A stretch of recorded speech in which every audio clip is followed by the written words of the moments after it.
Assalamualaikum warahmatullahi wabarakatuh. Perkenalkan, nama saya Septa Rizky Pratama. Saya perwakilan dari kelompok 9 yang akan menjelaskan tentang komunikasi verbal.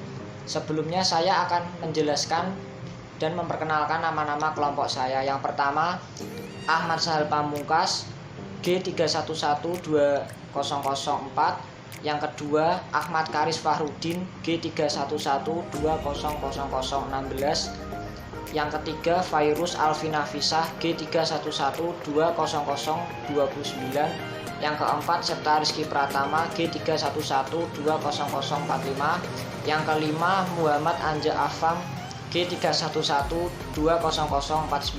Yang terakhir, Rizky Fantasir Minur G311200068. Nama saya Ahmad Sahal Pamungkas dari kelompok 9 BIK NEM G311200004. Saya akan menjelaskan komunikasi verbal. Komunikasi verbal, simbol atau pesan verbal adalah semua jenis simbol yang menggunakan satu kata atau lebih. Bahasa verbal adalah sarana untuk menyatakan pikiran, perasaan, dan maksud. Bahasa verbal menggunakan kata-kata yang mempresentasikan berbagai aspek realitas individual kita. Konsekuensinya, kata-kata adalah abstraksi realitas kita yang tidak mampu menimbulkan reaksi yang merupakan totalitas objek atau konsep yang diwakili kata-kata itu. Misalnya, kata rumah, banyak ragam rumah, ada rumah bertingkat, rumah mewah, rumah sederhana, dan rumah sangat sederhana.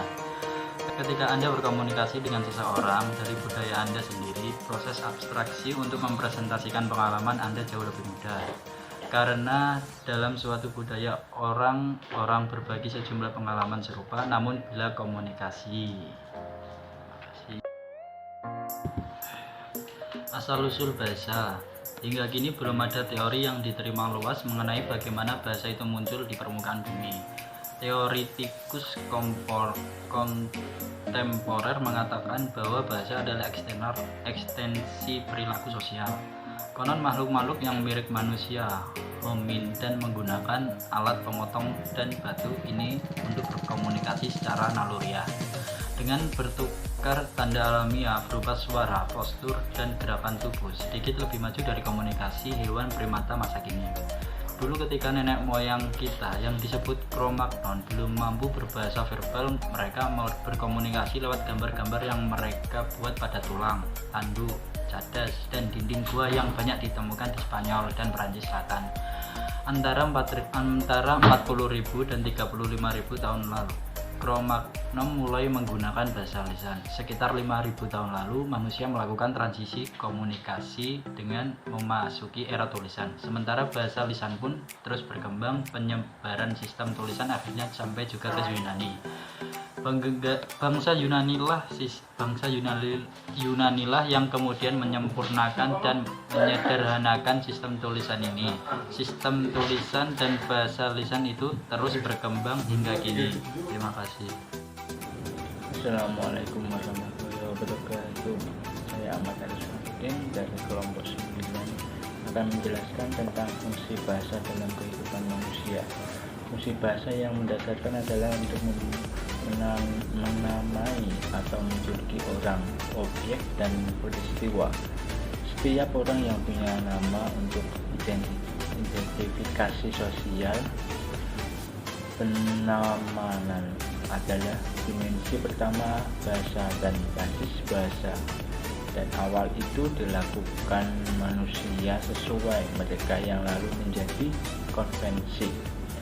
Menurut Larry Ray Barker, bahasa memiliki 3 penamaan: menjuluki pada usaha mengidentifikasi objek, tindakan atau orang yang menyebut namanya sehingga dapat mengundang simpati dan pengertian, dan kemarahan dan kebingungan. Transmisi informasi melalui bahasa, informasi atau kemarahan dan kebingungan. Transmisi informasi melalui bahasa, informasi dapat disampaikan kepada orang lain.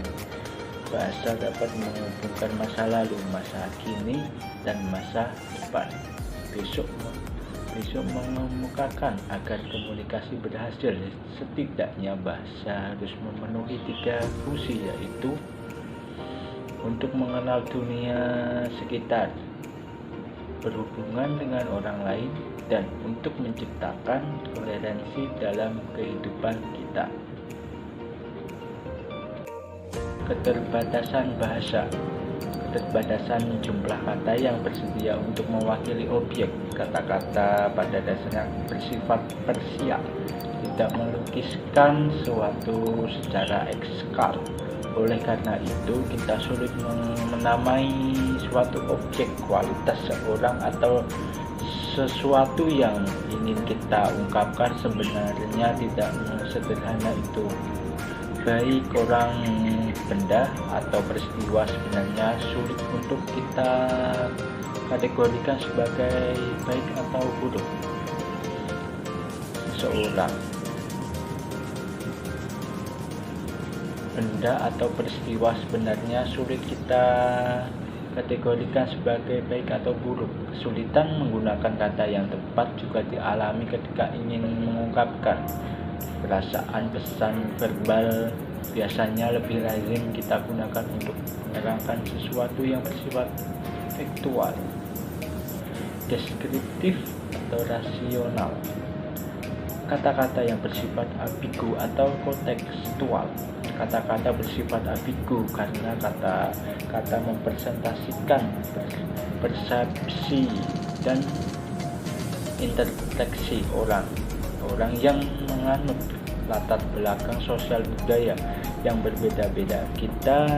Kata-kata selalu sering setiap orang, semua orang, dan dengan teratur. Sebenarnya sifat ambigu. Kata-kata bersifat kontekstual sebenarnya mengisyaratkan bahwa aturan-aturan buku dalam bahasa tindakan mutlak. Misalnya kata-kata sifat seperti adil menjadi keadilan, cantik menjadi kecantikan. Namun peristiwa ini tidak berlaku untuk kata sifat. Malu menjadi rasa malu, bukan kemaluan. Assalamualaikum warahmatullahi wabarakatuh. Perkenalkan, nama saya Felis Raffi. Di sini saya perwakilan dari kelompok 9. Di sini saya akan melanjutkan materi yang telah disampaikan teman saya yang sebelumnya, yaitu materi keterbatasan bahasa. Ada pembagian yang selanjutnya, yaitu kata-kata mengandung bias budaya. Jadi bahasa terikat oleh konteks budaya. Menurut hipotesis Sapir-Whorf, sebenarnya setiap bahasa menunjukkan suatu dunia simbolik yang khas yang melukiskan realitas pikiran, pengalaman batin, dan kebutuhan pemakainya. Jadi bahasa yang berbeda sebenarnya mempengaruhi pemakainya untuk berpikir, melihat lingkungan, dan alam semesta di sekitarnya dengan cara berbeda dan perilaku secara berbeda pula. Hipotesis yang dikemukakan Benjamin Wolff menegaskan ada 3 hal, bahwa yang pertama, tanpa bahasa kita tidak dapat berpikir. Yang kedua, bahasa mempengaruhi persepsi, dan yang ketiga, bahasa mempengaruhi pola berpikir. Jadi ketika kita menggunakan bahasa daerah, sifat bahasa daerah yang berlapis-lapis itu memaksa kita sadar akan untuk tidak memandang seseorang di hadapan kita atau di sekitar kita dengan kategori tertentu. Yang selanjutnya, pembagian selanjutnya yaitu ada percampur adukan fakta, penafsiran, dan penilaian. Dalam berbahasa kita sering mencampur adukan fakta, penilaian, penafsiran, dugaan, dan penilaian. Dalam kehidupan sehari-hari kita juga sering mencampur adukan fakta dan dugaan. Seperti halnya banyak peristiwa yang kita anggap fakta, namun sebenarnya itu merupakan dugaan yang berdasarkan kemungkinan. Materi selanjutnya yaitu perumitan makna. Kita keliru bila kita menganggap bahwa kata-kata itu mempunyai makna. Sebenarnya kitalah yang memberi makna pada kata, dan makna kita berikan kepada kata yang sama bisa berbeda-beda tergantung pada konteks ruang dan waktu. Makna muncul dari hubungan khusus antara kata dan manusia. Makna tidak melekat pada kata-kata, namun kata-katalah yang membangkitkan makna dalam pikiran seseorang. Perumitan makna dibagi menjadi 2 hal, yaitu bahasa daerah versus bahasa daerah. Di dunia ini terdapat berbagai kelompok manusia dengan budaya dan sumber daya berbeda.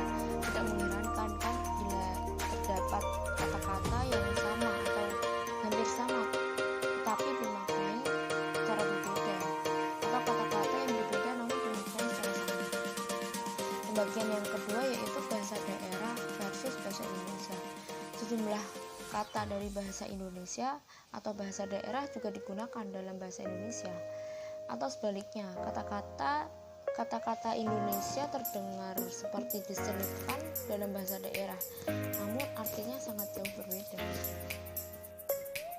Assalamualaikum warahmatullahi wabarakatuh. Saya Muhammad Adi Afam dari kelompok 9 ingin menjelaskan nama sebagai simbol. Nama diri sendiri adalah simbol pertama bagi seseorang. Nama dapat melambangkan status, citra, rasa budaya untuk memperoleh citra tertentu atau sebagai nama hobi, nama pribadi atau unsur penting identitas seseorang dalam masyarakat. Karena interaksi dimulai dengan nama dan baru kemudian diikuti dengan atribut-atribut lainnya. Penamaan seorang, suatu objek atau suatu peristiwa ternyata tidak sederhana. Saya Septa Rizky Pratama, NIM G311200045 akan menjelaskan tentang nama sebagai simbol. Nama diri sendiri adalah simbol pertama dan utama bagi seorang. Nama dapat melambangkan status, cita rasa budaya untuk memperoleh citra tertentu atau sebagai nama hoki. Nama pribadi adalah unsur penting identitas seseorang dalam masyarakat karena interaksi dimulai dengan nama dan baru kemudian diikuti dengan atribut-atribut lainnya. Penanaman seseorang, suatu objek atau suatu peristiwa ternyata tidak sederhana. Assalamualaikum warahmatullahi wabarakatuh. Perkenalkan, saya Rizky Fantasir Minur dari untuk mempresentasikan bahasa wanita versus bahasa laki-laki. Wanita dan pria mempunyai kosakata berlainan. Sebabnya adalah sosialisasi mereka yang berbeda, khususnya minat mereka yang berlainan terhadap aspek kehidupan. Deborah Tannen, 1991, mengatakan bahwa wanita cenderung menata pembicaraan secara kooperatif, sedangkan pria cenderung menatanya secara kompetitif. Ragam bahasa Inggris. Bahasa Inggris yang luas, yang lebih universal, ternyata tidak konsisten dalam ejaannya, mengucapnya, pilihan kata juga maknanya.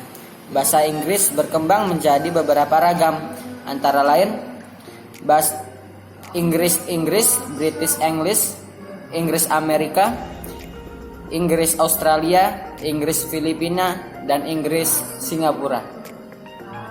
Pengalihan bahasa. Bahasa Inggris. Untuk melakukan komunikasi yang efektif, kita harus menguasai bahasa mitra komunikasi kita. Dalam konteks inilah kita setidaknya perlu menguasai bahasa Inggris untuk menjadi komunikator yang efektif. Komunikasi dalam bahasa dapat menimbulkan salah pengertian bila kita tidak menguasai bahasa lawan bicara kita. Komunikasi konteks tinggi versus komunikasi konteks rendah. Budaya konteks rendah ditandai dengan komunikasi konteks rendah. Pesan verbal dan eksplisit.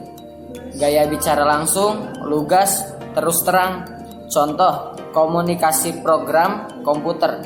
Budaya konteks tinggi ditandai dengan komunikasi konteks rendah. Pesan bersifat implisit, tidak langsung, tidak terus terang. Pesan yang sebenarnya mungkin tersembunyi dalam perilaku nonverbal. Pembicaraan. Pernyataan verbal bisa berbeda dengan pernyataan nonverbalnya. Contoh, suku Sunda Jawa yang berbicara berputar-putar tidak langsung pada intinya.